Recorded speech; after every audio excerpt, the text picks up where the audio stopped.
Absolutely. So I've lived multiple lives, for the lack of better words, in one physical lifetime. So I grew up in India, and I was lucky to be born from parents. My dad played in Mahatma Gandhi's lap when he was 4 years old, and he had a deep influence of Mahatma Gandhi throughout his life.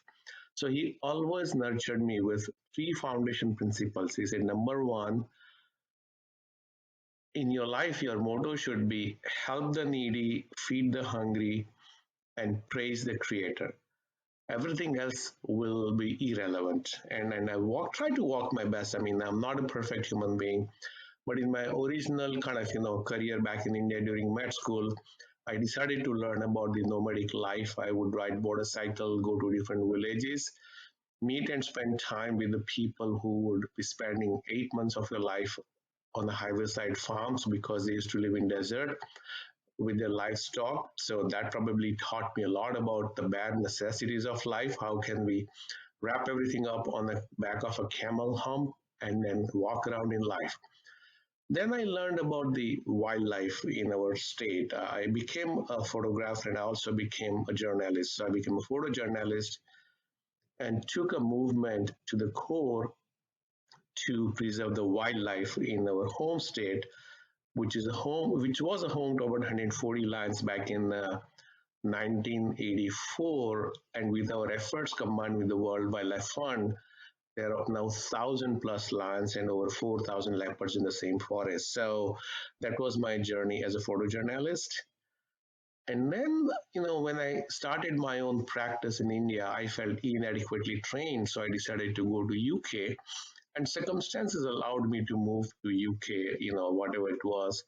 And I spent 4.5 years in UK and Scotland learning about hematology and bone marrow transplant. There I did some work on the stem cell harvesting, ex vivo stem cell expansion as a solution to one of the transplantation issues.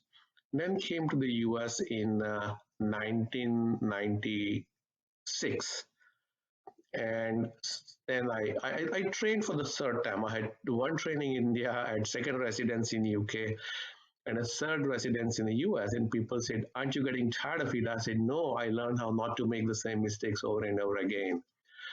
But then I moved to Carolinas, and in Carolinas, I had a very interesting stint. I started in a small community practice with two docs and some seven employees, and I saw the need for having access to care in the local suburban rural areas. So gradually worked with the payer. I never was a confrontational. I decided to work with the payer, pharma, patients, and providers. And as a result, I got exposed to state societies. I was asked to become state society board of director members. Then I became state society president. From there, I was asked to become director at the Community Oncology Alliance, and I rose to the highest cadre of the co-op president. And when I became co-op president at the time of the peak of the COVID, I saw so many deaths that were disproportionately impacting minorities with COVID-19. And same year, I saw the report from the American Association of Cancer Research, which highlighted that 34%, one in three cancer deaths is preventable. And I felt that was a call for me to stand up to my challenge.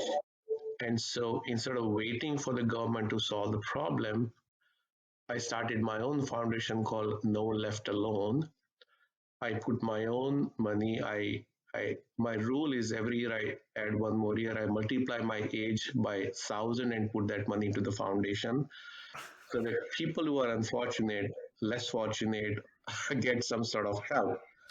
And my eyes opened in the first week when we started implementing this program when three patients admitted that they were living in a car coming for the chemotherapy. I said, "Where do you live?" He said, "Well, we park our car in Walmart parking lot and we spend our night there." And that opened my eyes to the true issue of the healthcare disparity. So now I'm focusing on living by example of how we can create an ecosystem that meets the unmet health related social needs. So that's where I am right now.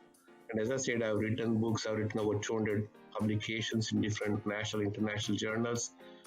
At the end of the day, I feel that we all are going to leave this world without any belongings. So if I can give back as much as I can during my life as a human being would be worth it. That's amazing. And I'm sure after hearing that, people probably hope that you're going to live until you're like a billion years old.